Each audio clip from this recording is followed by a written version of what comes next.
Úrgangslosunarkerfið er það líffærakerfi í líkamanum sem sér að losa okkur við úrgangsefni. Það eru fyrst og fremst 2 líffæri sem tilheyra úrgangslosunarkerfinu. Það er annars vegar nýrun sem hreinsa blóðið, þau vinda blóðið og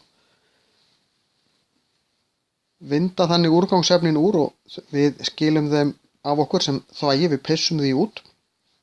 Þess vegna þurfum við að pissa þó svo okkur vanti sem sé ekki umfram vökvi í líkamanum, því að við notum þetta til þess að losa okkur við úrgangsefni.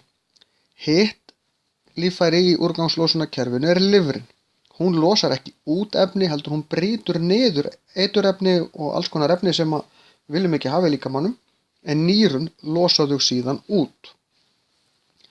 Það má segja að meltingarkerfin losa okkur við úrgang, en það er í raun ekki alveg rétt, því að meltingarkerfin losa okkur bara við eitthvað sem við náum ekki að melta. Það fer í raun og veru aldrei inn í líkamann sjálfan, heldur er bara inn í meltingarfærunum.